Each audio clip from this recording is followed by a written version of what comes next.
Hello বন্ধুরা, কেমন আছো তোমরা? রান্না কাবু কথা কিচেন থেকে চলে আসলাম আজকে লতি চিংড়ি রান্নার রেসিপি নিয়ে। লতি চিংড়ি রান্নার জন্য দেখো, প্রথমে আমি চিংড়ি মাছগুলোকে সুন্দরভাবে ধুয়ে পরিষ্কার করে, এটাকে বড় কিন্তু এই জন্য ছোটো ছোটো করে কেটে নিয়েছি। তারপর পেঁয়াজ রসুন কুচি করে দিয়ে এখানে আমি একটু লাল লাল করে ভেজে নিচ্ছি।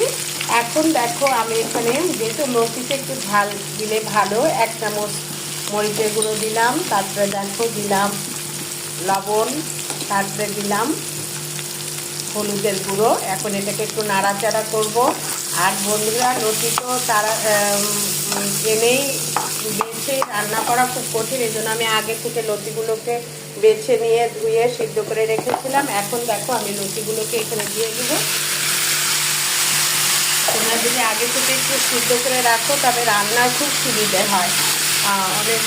আমরা যারা রান্না করি আসলে এভাবে যদি কিছু কিছু জিনিস আমরা আগে থেকে করে রাখি তবে আমাদের জন্য ওটা কষ্ট হবে না এবং রান্নাতেও সুবিধা হবে। দেখো, এখন আমি এই যে চিংড়ি মাছ দিয়েছি এগুলোর সাথে এই লতিগুলোকে একটু মিশিয়ে দিব।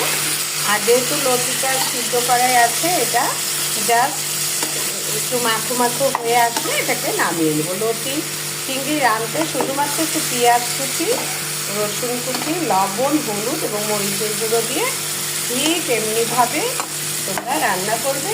আর রান্না করে আমাকে জানাবে যে কেমন হয়েছে আজকের লতি চিংড়ি। আর আমাকে তোমরা সাবস্ক্রাইব করো বন্ধুরা, তাহলে আমার এগিয়ে যাওয়ার পথ সহজ হবে। তোমরা আমার পাশে থাকলে আমি অনেক দূর এগোতে পারবো। ভালো থেকো, সুস্থ থেকো, বাই।